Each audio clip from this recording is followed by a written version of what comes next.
नमस्कार, आप सभी लोगों का स्वागत है हमारे खास प्रोग्राम में। प्रिय दर्शकों, आज की इस वीडियो के माध्यम से हम लोग चर्चा करेंगे फलित ज्योतिष पाठ संख्या 86 के बारे में। हम आपसे यही कहेंगे कि पाठक्रम से अगर आप पढ़ते रहेंगे तो निश्चित है समझ में आपको आएगा। फलित ज्योतिष का पाठ है। हम लोग पिछले वीडियो में दशा क्रम के बारे में चर्चा कर रहे थे। इस वीडियो के माध्यम से भी दशाओं के बारे में ही समझेंगे कि जैसे मान लीजिए किसी भी जातक का किसी भी नक्षत्र में जन्म होता है तो हम कैसे प्राप्त करें कि इस जातक को कौन सी दशा मिलेगी। नक्षत्र अगर क्रम से अगर इस नक्षत्रों को समझेंगे और इसको स्मरण में रखेंगे तो निश्चित है आप तुरंत देखते ही समझ जाएंगे कि जन्म के समय जातक को ये दशा मिलेगी। ये पाठ संख्या 2-3 में ही बताया गया है नक्षत्र फल के बारे में। नक्षत्रों को जब हम लोगों ने समझा है तो वहाँ पर अश्विनी, मघा, मूल ये 3 नक्षत्र जो हैं इसके स्वामी केतु हैं और केतु की दशा 7 वर्ष की होती है। यानी अश्विनी नक्षत्र में, मघा नक्षत्र में या मूल नक्षत्र में अगर जातक का जन्म हो तो केतु की दशा मिलेगी। जन्म के समय कितनी दशा मिलेगी वो नक्षत्र का भोगांश बताएगा। चंद्रमा का भोगांश नक्षत्र में कितना हुआ है, कितने अंश को भोग चुका है वो बताएगा। तो उसके लिए आपको ज़्यादा अधिक संघर्ष करने की ज़रूरत नहीं है। आपको मोबाइल पर, लैपटॉप पर बड़े आसानी से वो क्रम आपको मिल जाएगा। लेकिन ये याद रहना ज़रूरी है, क्योंकि कभी भी अगर किसी जातक ने आपसे बोल दिया कि हमको मंगल की दशा मिली हुई है, मंगल में राहु का अंतर चल रहा है, तो उसके बाद आपको स्मरण में आ जाएगा ये लगन है, ये ग्रह यहाँ पर स्थित हैं। आपको स्मरण में आएगा तुरंत कि हाँ राहु के बाद अब गुरु की दशा आने वाली है। गुरु कहाँ के स्वामी हैं? दशाएं जिस ग्रह की महादशा है या जिसकी अंतरदशा है उसका फल कैसा होगा। क्या महादशा अगर खराब है तो अंतरदशा से भी आप फल की उम्मीद कर सकते हैं। तो क्या जो अंतरदशा आने वाली है जिस ग्रह की, वो ग्रह जन्म पत्रिका में अच्छी स्थिति में है? अगर अच्छी स्थिति में है तो निश्चित है राहत मिलेगी। दशाओं से ही जातक के फल का कथन कहा जाता है। कोई भी योग दुर्योग जन्म पत्रिका में निर्माण हो, उनका फल जब तक नहीं मिलेगा जब तक उनकी दशा नहीं मिलेगी। फल को मिलने के लिए दशा आना जरूरी है। जब उस ग्रह की, कोई भी ग्रह बहुत अच्छा राजयोग बना करके स्थित है पत्रिका में, तो वो राजयोग जब भी फलित होगा जब उस ग्रह की महादशा या अंतरदशा आएगी।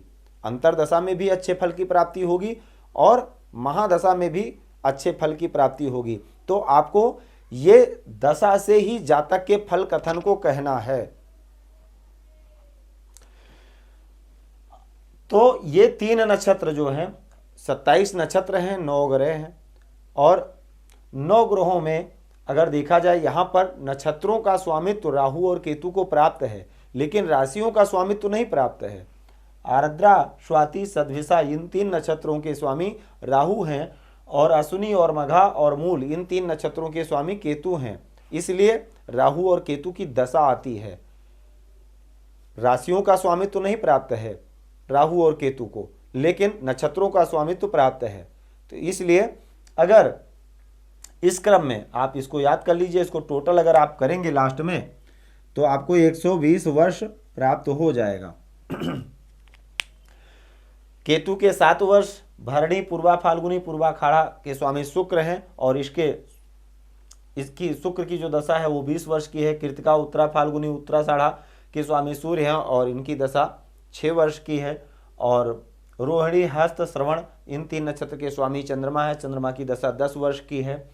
मृगशिरा, चित्रा, धनिष्ठा इनके स्वामी मंगल हैं और मंगल की दशा 7 वर्ष की है। आरद्रा, स्वाति, सद्विषा, राहु इनके स्वामी राहु हैं और राहु की दशा 18 वर्ष की है।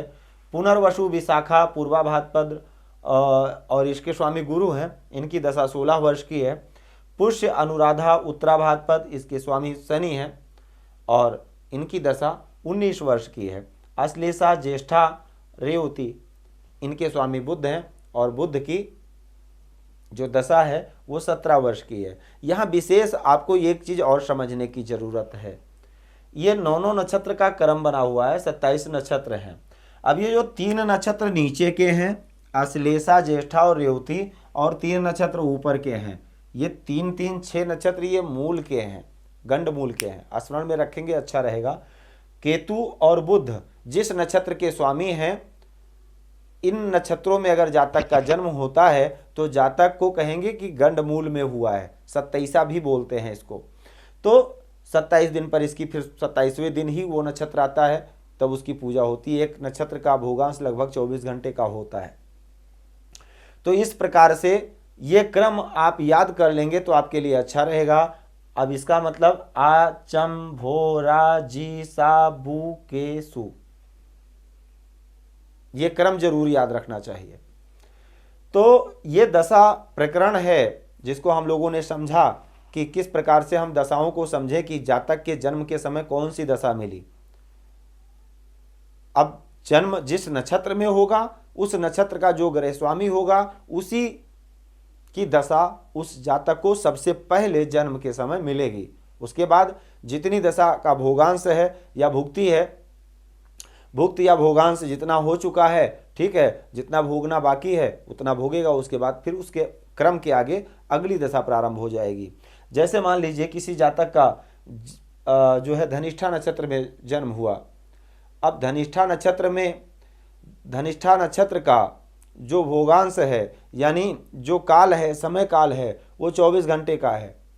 अब धनिष्ठा नक्षत्र के दूसरे चरण में जन्म हुआ, इसीलिए हर नक्षत्र के 4 चरण है और चारों चरणों का नाम अलग अलग है। जैसे अश्विनी नक्षत्र के 4 चरण कौन कौन से नाम है? चू, चे, चो, ला, अश्विनी, ली, लू, ले, लो, भारणी, आयुए कृतिका, आयुए कृतिका, ओ बा बिबू रोहिणी, बेबो काकी मृगश्रा, कुगा अंगाछा अद्रा, केको हाही पुनर्वसु, हुहेडा पुख्य, डीडू डेडो अफलेखा, मामी मुमे मघा। इस प्रकार से ये 4 चरण, जैसे पहले चरण में जन्म हुआ, अश्विनी नक्षत्र के पहले चरण में जन्म हुआ तो चू अक्षर से नाम पड़ेगा, दूसरे में हुआ चे अक्षर से नाम पड़ेगा, तीसरे अक्षर में हुआ चू, चे, चो अक्षर से नाम पड़ेगा, चौथे चरण में अगर जन्म होता है तो ला अक्षर से नाम पड़ेगा।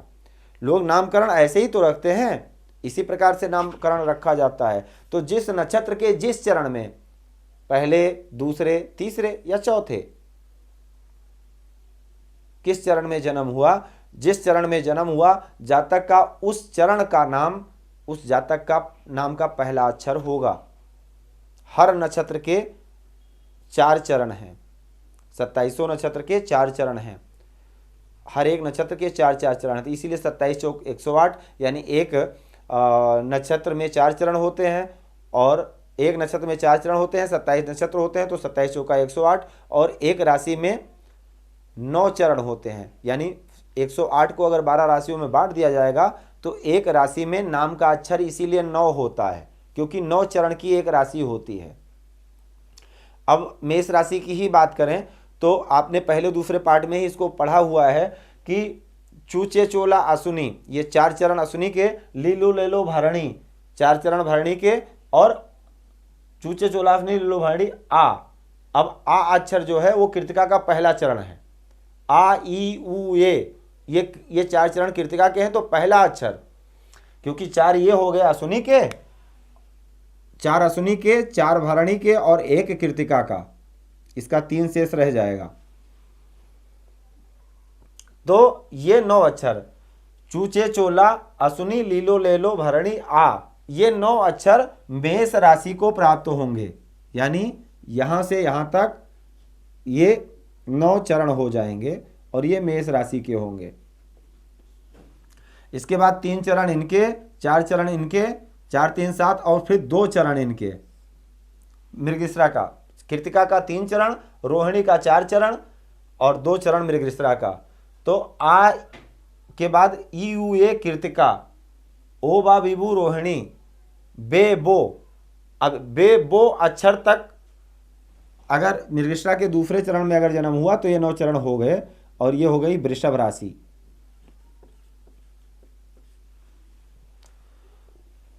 बे बो। अब का की अगर मृगशिरा का तीसरे चरण में जन्म हुआ तो का अक्षर जो तीसरा चरण का नाम है, का की बेबो का की मृगशिरा, ठीक है। तो मृगशिरा का ये तीसरा और चौथा चरण आएगा मिथुन राशि में, लेकिन पहला और दूसरा जाएगा वृषभ राशि में।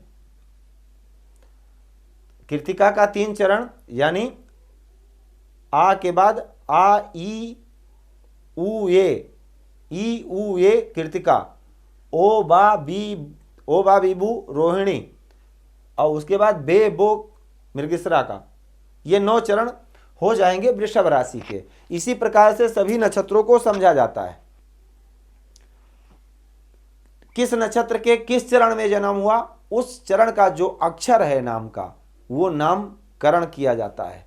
तो ये नामकरण संस्कार भी समझ रहे हैं आप लोग, दशाओं का भी क्रम समझ रहे हैं, नामकरण कैसे किया जाता है उसको भी आप लोगों ने समझा। इसी प्रकार से सभी नक्षत्रों के 4 चरणों के अक्षर अलग अलग हैं, और उसको आप समझ लेंगे तो बहुत अच्छा होगा। एक राशि में 9 चरण होते हैं, और यानी 9 अक्षर की एक राशि होती है। 4 चरण का मतलब 4 अक्षर, एक नक्षत्र में 4 अक्षर हैं। पहला चरण का अलग है, दूसरे का अलग है, तीसरे का अलग है, चौथे का अलग है, और 9 अक्षर की एक राशि है, यानी एक राशि में 9 अक्षर हैं। 12 राशियां हैं, 12 9 या 108, 27 नक्षत्र हैं, 27 गुणे 4 बराबर 108। तो इस प्रकार से ये क्रम है दशा को समझने का और नाम को समझने का, नामांकन करने का। हमें उम्मीद है कि आप लोगों को पाठ समझ में आ रहा होगा, और अगर आपको पाठ अच्छा लगता है तो अध्ययन करते रहें। निश्चित है 100 पाठ पहुँचते पहुँचते आप लोगों को बहुत अच्छे से ज्योतिष में प्रेम बढ़ जाएगा, क्योंकि अब हम लोग फलित की तरफ बढ़ रहे हैं। और अगर आपको पाठ अच्छा लगता है, इसको ज़्यादा से ज़्यादा लोगों तक शेयर करें, ये हमारे लिए होगा। अगर आपको पसंद आए वीडियो तो लाइक करें, शेयर करें, और अगर आपका भी कोई प्रश्न है तो स्क्रीन पर दिए गए नंबर पर संपर्क कर सकते हैं। जय सिया राम, जय श्री कृष्णा। भूमि, भवन, वाहन, धन संपत्ति, शादी, व्यापार एवं संतान आदि से संबंधित समस्याओं से हैं परेशान और चाहते हैं उसका संपूर्ण निदान, तो ज्योतिर्विद अमरीश तिवारी जी से तुरंत संपर्क करें। हमारे संपर्क सूत्र हैं 9718504998। हमारे यहाँ वैदिक ब्राह्मणों के द्वारा सभी प्रकार के पूजा पाठ, कर्मकांड, यज्ञ अनुष्ठान, विवाह, गृह कलेश, काल सर्पदोष व नवग्रहों की पूजा आदि कराई जाती है। हमारे यहाँ सभी प्रकार के यंत्र, राशि रत्न, कवच, जन्मपत्री एवं रुद्राक्ष सिद्ध किए जाते हैं।